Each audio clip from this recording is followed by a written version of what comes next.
the distinguished gentleman representing Sagip Party List, the Deputy Speaker, is hereby recognized.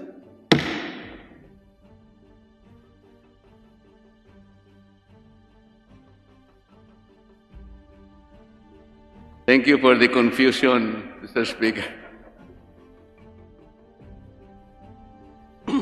Mr. Speaker, Your Honor, I had a few clarificatory questions to the Department of Agrarian Reform. And I thank the sponsor in being able to accommodate the station. Mr. Speaker, during the budget briefing conducted earlier before these plenary debates, this representation pointed to a case in Lian, Batangas, where a big tract of land, which is supposed to be the source of livelihood of so many farmers in that area, is not being farmed as it should be because of a dispute with several big businesses or big persons that have claimed the property. Historically, Mr. Speaker, Your Honor, this big tract of land was awarded to the farmers sometime during the time of President Quezon. I got from the DARS document that at that time, President Quezon bought that property and it was awarded to the farmers.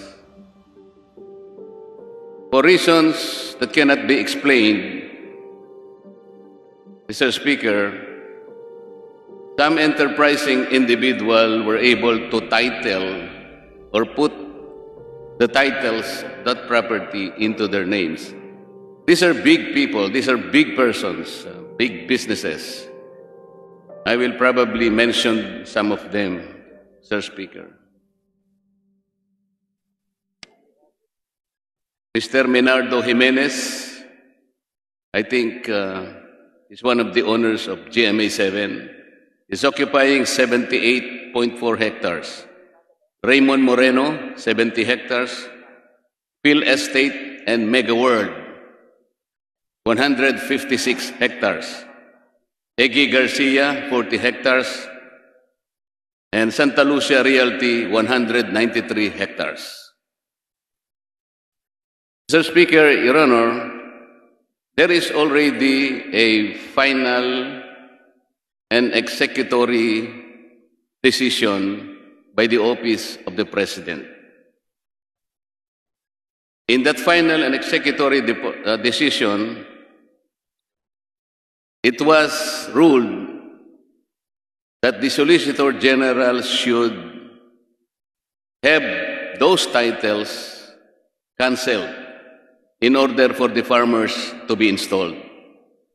To the credit of the Department of Agrarian Reform, Sir Speaker, Your Honor, the pertinent records were already submitted to the Office of the Solicitor General. This representation personally talked to the Solgen, and I was very happy to say that the Solgen committed to file the necessary action to cancel the titles. Sinabi ko pa nga sa kanya, Mr. Speaker, Mr. Solgen, talaga yatang ikaw ay nakadestino para banggain mo yung mga malalaking tao. Napakahirap ng gagawin mo. Ang sabi po naman niya sa akin, talagang ganyan po yung buhay natin, kahit malalaki silang mga tao, kung nasa tama naman yung mga farmers, kailangan natin silang tulungan. So ako po'y natutuwa sa paninindigan at commitment ng Solicitor General. Ang problema ko lamang po, Mr. Speaker, Your Honor, habang ang Solicitor General ay ginagawa ang kanyang tungkulin para kanselahin ang mga title, alam ko po, lalaban naman ang mga landowners na ito hanggang sa dulo ng daigdig. Kayo po ba'y naniniwala na lalaban at lalaban yung mga malalaking negosyong ito, Mr. Speaker, Your Honor?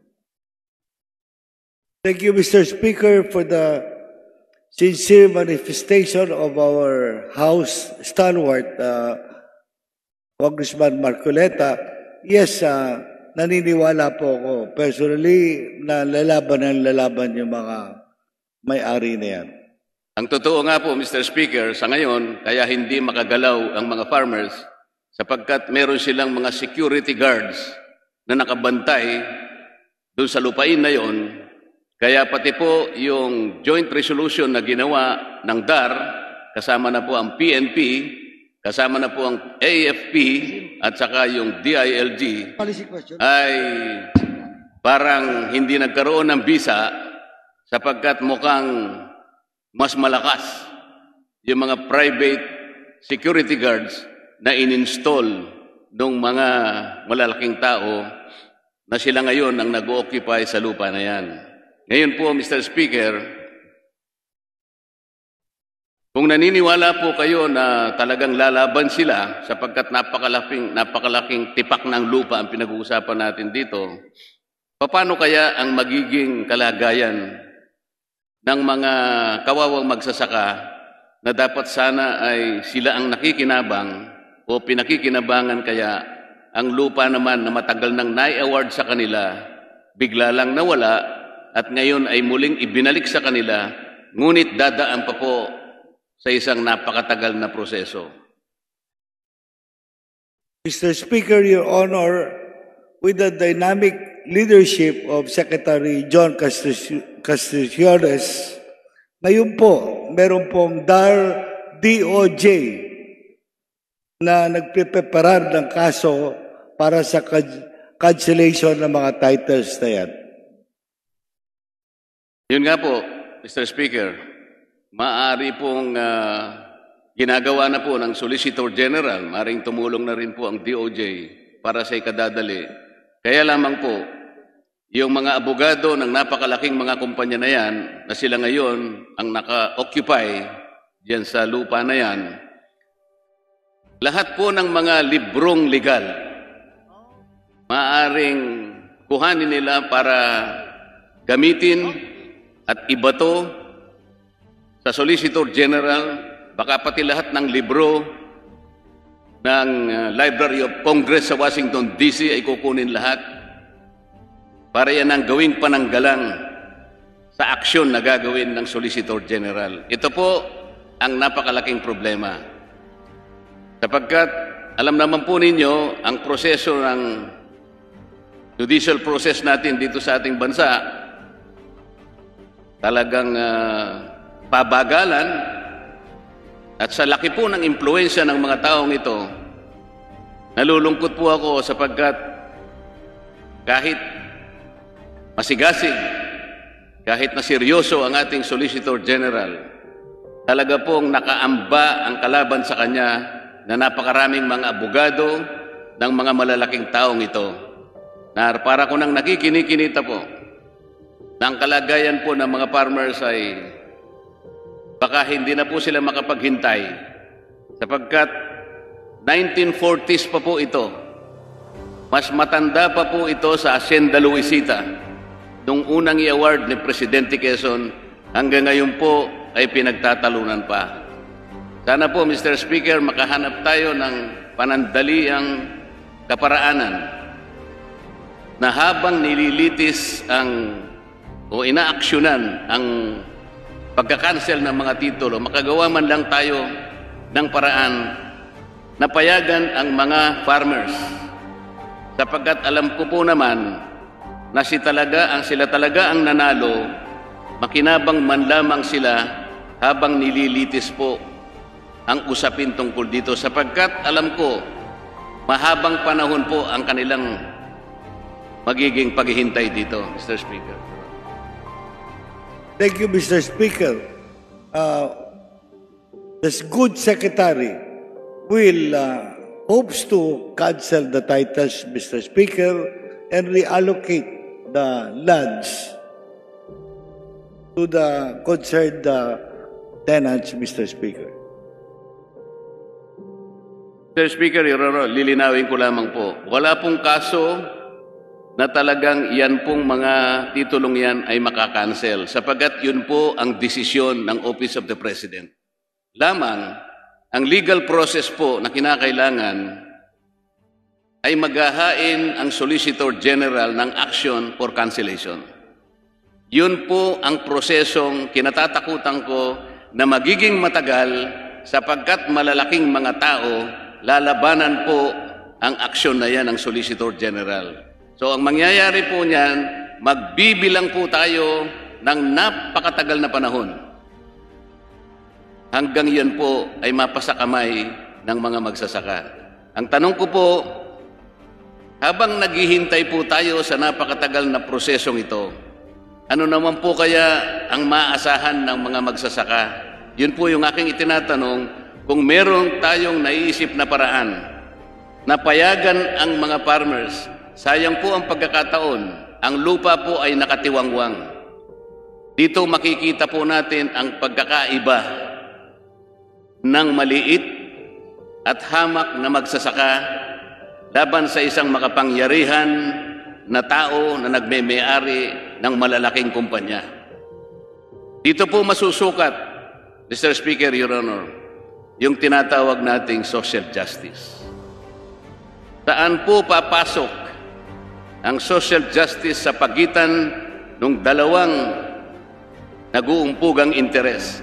Isang maliit na hamak na magsasaka at isang makapangyarihang tao na nagme-may-ari at nag-o-occupy ng mga lupa na pinakansela ng Office of the President. Mr. Speaker, Your Honor.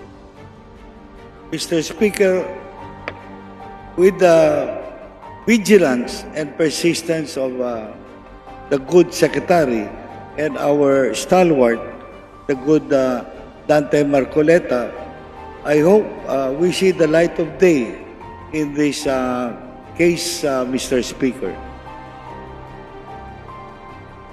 Maraming salamat po, Mr. Speaker. Gusto kong pasalamatan ang Sekretaryo ng Department of Agrarian Reform sa kanilang pagmamapatnubay at gusto ko rin pasalamatan si Undersecretary Louie Pangulayan sa kanyang kasipagan at alam kong siya yung nagbigay ng mga records sa opisina ng ating Solicitor General para po maisaayos na yung aksyon na pagka-cancel ng mga titulo. At sana po, panalangin ko na lang na sa lalong madaling panahon, magkaroon ng katuparan yung panaginip ng ating mga magsasaka. Salamat po, Mr. Sponsor. Salamat po, Mr. Speaker. Maraming